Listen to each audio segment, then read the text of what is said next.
For 7 years, an army that had crushed kingdoms across 3 continents could not catch one man on a horse. By 110 BC, the Roman legions had broken Carthage and humbled Greek kings. But every time they marched into Numidia, they came back having achieved almost nothing. No captured capital, no destroyed army, no king in chains. Just empty supply chests, dead foraging parties, and a campaign season wasted chasing an enemy who was never where the maps said he'd be. Jugurtha didn't need to win battles. He didn't want to. He only needed the Roman war machine to keep being what it was: heavy, slow, and tied to its baggage train. While Rome marched, Numidia simply absorbed them, bled them, and sent them home empty-handed. This wasn't a failure of courage. It was a failure of design. To catch a ghost in the desert, Rome couldn't just change its tactics. It had to change what a Roman soldier was. This is the story of how a frustrating guerrilla war forced Gaius Marius to rebuild the Roman army from the ground up, and in doing so, created the legendary empire-shattering legions that would go on to conquer the known world. To understand why Rome was failing, you have to look beyond the generals. You have to look at the land. Numidia occupied what is today northern Algeria and western Tunisia. It was not desert in the way most people imagine. It was a landscape of vast open plains, broken by escarpments and dry riverbeds, transitioning south toward the Sahara. Distances were enormous. Shade was rare. Water sources were widely separated, known only to those who had spent their lives in the region. This mattered militarily in ways that went far beyond discomfort. A Roman army on campaign needed enormous quantities of water for men, draft animals, cavalry horses, and the daily construction of a fortified camp. Finding enough water for 15,000 men across Numidian terrain was not a logistical inconvenience. It was a tactical constraint that shaped every decision about where to march and how long any position could be held. Jugurtha built his entire strategy around that constraint. His primary instrument was cavalry. The Numidians had been renowned horsemen since before the Punic Wars. Hannibal used them to devastating effect at Cannae in 216 BC. By the Jugurthine War, that tradition was 2 centuries deep. What made Numidian riders lethal was not equipment. They carried light javelins and short swords, wore little armor, and in many cases rode without bits, guiding their horses with knee pressure, both hands free for throwing. A Numidian horseman at full gallop was a mobile throwing platform, accurate and nearly impossible to intercept. Their doctrine was simple: never fight on the enemy's terms. Close to javelin range, throw, wheel away before the infantry could form up. Circle wide. Come in from another angle. Repeat. It was a death by 1,000 cuts. To the Roman legionary, encased in heavy armor under the blistering sun, these horsemen weren't just soldiers. They were ghosts who refused to die. Not until the enemy collapsed in a single blow, but until weeks of this eroded their formations, exhausted their supplies, and killed their will to keep advancing. The Romans had a word for it: latrocinium, banditry. The contempt in that label revealed exactly how little they understood what they were facing. Jugurtha had served under Scipio Aemilianus at the siege of Numantia in 134 BC. He had trained alongside Roman officers, eaten in their camps, watched their drills, understood their chains of command. He also understood something more subtle. Rome's military culture was built on predictability. Roman generals fought within a shared doctrine. They built their camps the same way. They formed up the same way. They expected enemies to meet them in the same kind of battle that Roman tradition had always rewarded.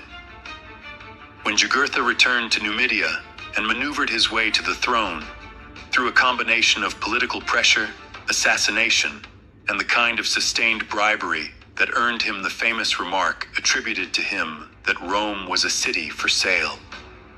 He brought that understanding with him. He was not building an army to match Rome's. He was building one designed to make Rome's army useless. He was not fighting Rome. He was fighting the specific weaknesses of Rome's army. And for the first several years, he was winning. The Roman army that deployed to Numidia was not a weak army. The Manipular Legion had defeated Pyrrhus, dismantled the Macedonian phalanx, reduced Carthage to rubble. Its record across 2 centuries was extraordinary, but a record describes what a system has done. It does not guarantee what it can do when the conditions change. The Manipular system rested on a single premise. Battles were decided by heavy infantry in close combat. The 3 battle lines, hastati, principes, triarii, were a layered response to that contest. Fresh troops absorbed shock. Experienced troops exploited breakthroughs. Veterans prevented collapse. Against any enemy who stood and fought, the system was close to unbeatable. Against Jugurtha, those advantages were irrelevant from the start. There was no shock to absorb because Numidian cavalry never charged formations. There were no breakthroughs to exploit because there was no enemy line to break. What happened instead was a slow erosion. Javelins from the flanks, harassment at the water sources, ambushes on detached units. Not catastrophic in any single moment, but relentless over months of campaigning in heat and dust. The column structure of a marching legion made everything worse. A legion on the march stretched for miles along a road. The front was fighting before the rear knew anything had happened. Roman cavalry screened the flanks, but it was not equal to Numidian cavalry in horsemanship or instinctive coordination. When Numidian riders found gaps in the screens, the exposed infantry column had no good response. Too slow to catch, too rigid to adapt. Commanders tightened formation to compensate, which slowed the march. Slower marches meant more time between water sources. More time in the open meant more harassment. The army became defensive before it ever reached its objective. The supply train compounded everything. Roman doctrine required a fully fortified camp at every night stop. Not optional, genuinely a cornerstone of operational security. But building it required tools, spades, pickaxes, stakes for the palisade. Feeding and watering a column of 15,000 men and their animals required wagons, servants, and a logistical infrastructure that turned the army into a slow, predictable, enormously vulnerable target in open terrain. Jugurtha's cavalry did not need to destroy the supply train. They only needed to threaten it, forcing Rome to thin its fighting strength to protect convoys and making every commander anxious about the next water source. Then, there was the manpower problem. Under Roman law, military service required a minimum property qualification. Only the assidui, citizens who owned enough to equip themselves, could serve in the legions. In an earlier era, this had been practical logic, but decades of continuous warfare had hollowed out the Italian smallholder class. Men had spent years away from their farms. When they returned, many found their land gone, absorbed into the large slave-worked estates expanding across the countryside. The property-owning class that filled the legions was shrinking precisely as Rome's military commitments were growing. By 107 BC, Rome needed more soldiers than its recruitment system could legally provide.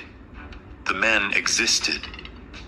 The urban poor, the rural tenant farmers, there were plenty of them, but they did not meet the census requirement. The machine was cracking, not dramatically, not all at once, but visibly to anyone willing to look. Gaius Marius was not the man Rome's aristocracy would have chosen to fix this. He came from Arpinum, a provincial hill town. His family had no consular history, no ancestral portraits, no generations of magistracies behind them. In the late Republic's deeply aristocratic culture, he was a novus homo, a new man, the first of his line to reach the Senate, let alone the consulship. He had climbed by demonstrating military competence at every level of command, in a system that theoretically rewarded that, but practically resisted it. By 107 BC, he had secured the consulship, partly by running an explicit campaign against the aristocratic generals whose failures had produced the Aulus Postumius disaster. When Marius took command in Numidia, he assessed the army he had inherited and made a series of decisions. None were individually unprecedented. What made them transformative was their scope and permanence. The first and most consequential, he opened military enlistment to the capite censi, citizens who owned no qualifying property, counted in the census only by their heads. Emergency enlistments of landless men had occurred before. Marius made it the foundation of recruitment. The state would supply weapons, armor, and equipment. In return, men would serve extended terms. 16 years became standard, and receive land grants and bonuses from their general at discharge. The immediate effect was to solve the manpower crisis entirely. The eligible pool expanded from the shrinking class of property owners to virtually every adult male citizen in Italy. The structural effect was more consequential, and worth noting now even though it only became visible decades later. A property-owning citizen soldier had a life to go back to. Land, family, civic identity, all of it independent of his general. He served, he went home. The army was a duty, not a livelihood. The capite censi recruit had none of that. His economic future, the land grant, the retirement bonus, basic security, depended entirely on his commander, not the Senate. Not Rome as an institution. The specific man who had recruited him and could deliver on what was promised. This was not corruption. It was arithmetic. A soldier's loyalty follows whoever holds his future. Marius had not planned to change the politics of Rome. He had solved a recruitment problem. But the solution changed who the army actually worked for. Before Marius, a soldier fought for his farm. After Marius, a soldier fought for his general. This subtle shift was a ticking time bomb buried beneath the foundation of the Roman Republic. The second reform was organizational. Marius restructured the legion's tactical unit from the maniple to the cohort. The maniple, around 120 men, was the flexible piece of the older system. But it was too small to function independently. It needed adjacent units intact to operate. In Numidia's fragmented terrain, where formations could be separated and threats came from multiple directions, that dependency was a serious weakness. The cohort was approximately 600 men. 10 cohorts formed a full legion. A cohort was large enough to hold a position alone, conduct a siege, screen a flank, or pursue a fleeing force without waiting for support. It could be detached and given an independent mission. In terrain with no fixed front line and an enemy who attacked from anywhere and retreated everywhere, that flexibility was not a convenience. It was the difference between being able to respond and not. The third reform was logistical. Marius cut the supply train. He did not eliminate it. Siege equipment, artillery, medical staff still followed the army. But everything that could be redistributed to the soldiers was. Each legionary now carried his own rations for several days, his own tools for camp construction, and his personal weapons and kit. The total load could reach 40 kilograms on a long march. The soldiers called themselves Muli Mariani, Marius's Mules. The name was not a compliment, but they wore it. The lumbering supply columns that had previously trailed Roman armies, slow, predictable, and constantly requiring infantry escorts, were dramatically reduced.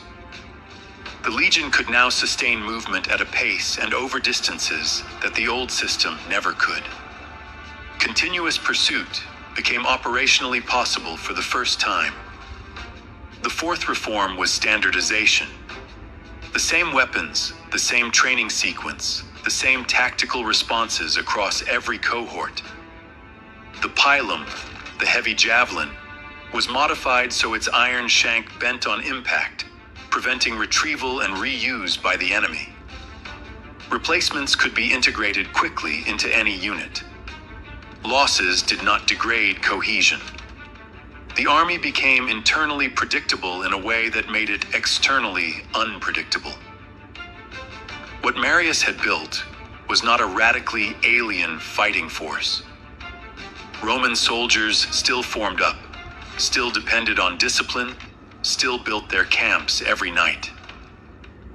What changed was the army's ability to sustain pressure across long distances, operate without a vulnerable supply tail, and react to threats that refused to present a fixed target. He had not invented a counter-guerrilla doctrine. He had built a machine that made evasion, over time, impossible. The Marian legions arrived in Numidia, and the war changed, not through any single reversal, but through the systematic application of a structure that now actually matched the problem. Previous Roman commanders had advanced in large, unified columns. There were sound reasons for this. Concentration made ambush harder, supply easier, and brought overwhelming force to any single engagement. But in Numidia, concentration had been a trap. A column stretched across open terrain was a target from the moment it left camp, slow enough to be harassed continuously and rigid enough that a threat on one flank compromised response everywhere else.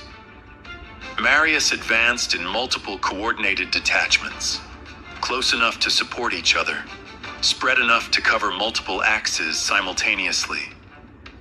When Numidian cavalry tested a flank, there was no single point of vulnerability. Other cohorts could close the gap or cut off the retreat. The cavalry that had spent years circling Roman columns with near impunity found its options shrinking. The lighter supply train changed operational tempo immediately. Jugurtha had always known where Roman armies would stop. The water sources were fixed, the depot locations predictable. Marius's column could cover more ground between resupply, vary its routes, and push forward without the hesitation that logistics had previously imposed. The harassment that depended on catching the army strung out between fixed points became progressively less reliable. Marius also used siege operations aggressively and efficiently. Jugurtha's network of fortified towns and desert outposts, supply depots, political anchors, rallying points for dispersed forces, had previously been difficult to reduce, because the same infantry force needed to maintain a siege was also the force needed to screen against cavalry relief attempts. A commander had to split what he already could not afford to split. The cohort system resolved this cleanly. 3 cohorts on the siege lines, 2 screening the perimeter, 1 in reserve. The tasks were separated. Each was handled by a unit large enough to do it alone. Stronghold after stronghold fell. The political effect of losing those positions compounded the military one. Jugurtha's power in Numidia rested not just on his army, but on his ability to control territory and protect communities that had sided with him. As Rome systematically reduced his strongholds, local leaders began to recalculate. Loyalty to a king who could no longer protect his own cities was a liability. Rome, meanwhile, was making clear it was there to stay. Jugurtha adapted, as he always had. He abandoned his fixed positions and moved his remaining forces west toward the Mauritanian border. He could still raid. He could still threaten isolated Roman detachments and disrupt supply lines. But the initiative had shifted completely. He was no longer choosing the terms of the war. He was reacting. His kingdom was gone. His forces were a fraction of what they had been. His options were narrowing with every month. The resolution came not in battle but through negotiation. Lucius Cornelius Sulla, serving as Marius's quaestor, opened back-channel talks with Bocchus, Jugurtha's father-in-law and the king of Mauritania. Bocchus was offered recognition and alliance. In exchange, he would deliver Jugurtha. In 105 BC, he did. Jugurtha came to a meeting expecting diplomacy. He was seized, sent to Rome in chains, paraded through the streets in Marius's triumph, and executed in the Tullianum prison in 104 BC. This ending sometimes gets read as a qualification of the military achievement, as though Rome ultimately needed political manipulation to finish what its army could not. That reading inverts the causality. Bocchus handed Jugurtha over because Jugurtha had nothing left to offer. He was no longer a king with territory and resources. He was a refugee and a liability. That position, with no kingdom, no base, no strategic options remaining, was the product of military pressure. The diplomacy succeeded because the army had already eliminated every alternative. The year Jugurtha was captured, Rome suffered one of the worst military disasters in its history. At the Battle of Arausio in southern Gaul, 2 Roman armies commanded by generals who refused to coordinate were destroyed by the Cimbri and Teutones, a Germanic and Celtic coalition that had been pushing south for years and now stood at the edge of Italy. Estimates of Roman dead ran as high as 80,000. The Senate turned to Marius. He was elected consul again and again, 5 more times in total. Over the next 5 years, he used the reformed legions to destroy the Teutones at Aquae Sextia in 102 BC and the Cimbri at Vercellae in 101. He saved Italy. His reputation became, for a generation, essentially unassailable. But the army he had built was already becoming something Rome's constitution had not been designed to contain. The structural problem had been visible from the beginning. Professional soldiers whose economic future depended on their commander, not the state. When Marius's veterans came home expecting the land grants they had been promised, the Senate, which had always viewed Marius with suspicion, was uncooperative. The fights over veteran settlement grew bitter and damaged institutional norms that had kept Roman politics workable for generations. The precedent, once established, could not be walked back. A general with a loyal army had a kind of power the Senate could not simply override through legal procedure. Marius used it. His rivals understood it and began cultivating their own client armies in response.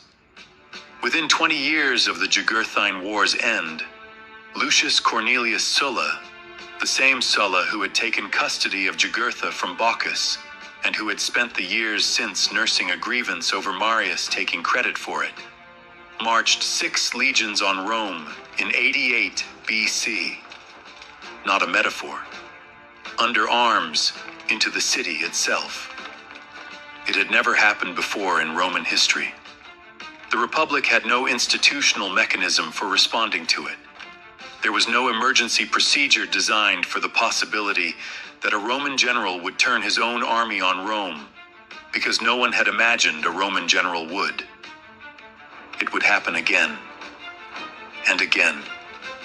Caesar's crossing of the Rubicon in 49 BC was the most famous instance, but it was not an act of individual audacity.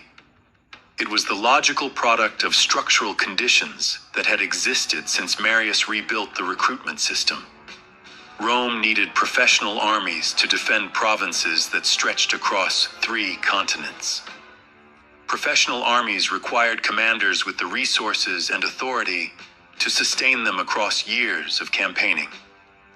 Commanders who held that authority were, over time, more powerful than any senate or constitution designed for an earlier and simpler Rome. The Republic's checks and balances, annual magistracies, collegial veto, the prohibition on armies entering Italy, had been designed for an era of citizen soldiers who served short terms and went home. They were not designed for an era of long-service professionals whose entire future was tied to one man. Augustus ended the civil wars not by solving this problem, but by monopolizing it. He became the single permanent patron of every soldier in the Roman world. His political settlement, careful never to call itself a monarchy, always deferential in its republican language, was the final answer to the question Marius's reforms had raised. There could only be one man at the top of the patron-client hierarchy, and whoever held that position held Rome. The Marian legion itself endured for centuries. The cohort remained the standard tactical unit. The professional long-service soldier remained the backbone of Roman power. The standardized equipment, the engineering culture, the marching discipline that had been forged in the practical urgency of fighting in North Africa, all of it persisted, refined across generations, and formed the institutional skeleton of an empire that at its height stretched from Scotland to Mesopotamia. The Jugurthine War lasted 7 years. By the scale of Rome's major conflicts, it barely registers. No Italian city was threatened. No existential crisis loomed. The stakes, in the narrowest sense, were a throne in a distant province and the wounded pride of a senate that had been outmaneuvered by a client king. But significance is not proportional to scale. What happened in Numidia was a forcing event. Rome encountered a problem its existing system could not solve, and had to rebuild that system under operational pressure. Not gradually, not theoretically, but with armies in the field and a war that needed to end. The result reached into every layer of the military. Who could serve? How units were organized? What a soldier carried on his back? How the army moved and sustained itself across terrain that the old model could not handle. Every change was a response to a specific, identifiable failure. None of it was abstract innovation or reform for its own sake. It was engineering, applied to a broken machine, and it worked. The reformed army defeated Jugurtha completely, not in a single climactic engagement, but by dismantling every option he had, one by one, until there were none left. Then the same army turned around and destroyed the Cimbri and Teutones, the Germanic coalition that had just annihilated 80,000 Romans at Arausio. Within a decade, the most capable military force in the ancient world, had become significantly more capable. The cost was structural, and it was permanent. Soldiers whose loyalty was to their commander, not the Republic. Generals who could translate military reputation and veteran support into political leverage that the Senate, never having anticipated this arrangement, had no reliable way to counter. A slow, compounding shift in where real power in Rome actually resided. Not in the institutions, but in the armies. And not in the armies collectively, but in whoever commanded them. No one engineered this outcome. Marius did not sit in 107 BC and calculate how to make future civil wars possible. He solved the problem in front of him. The political consequences followed from the solution with a logic that was clear only in hindsight, because no one at the time could see the full chain. That is perhaps the most honest thing to say about the Jugurthine War. It was a problem solved and a problem created in the same set of decisions, by the same man, at the same moment. Rome adapted. The army that came out of North Africa was more capable, more flexible, and more durable than anything that had come before it. But adaptation is never free. Every system pays for what it becomes with what it was. And Rome, in remaking its army, paid with the Republic. But was this adaptation worth the price? Let me know your thoughts in the comments below. If you enjoyed this deep dive, hit that like button and subscribe for more untold histories. Thanks for watching.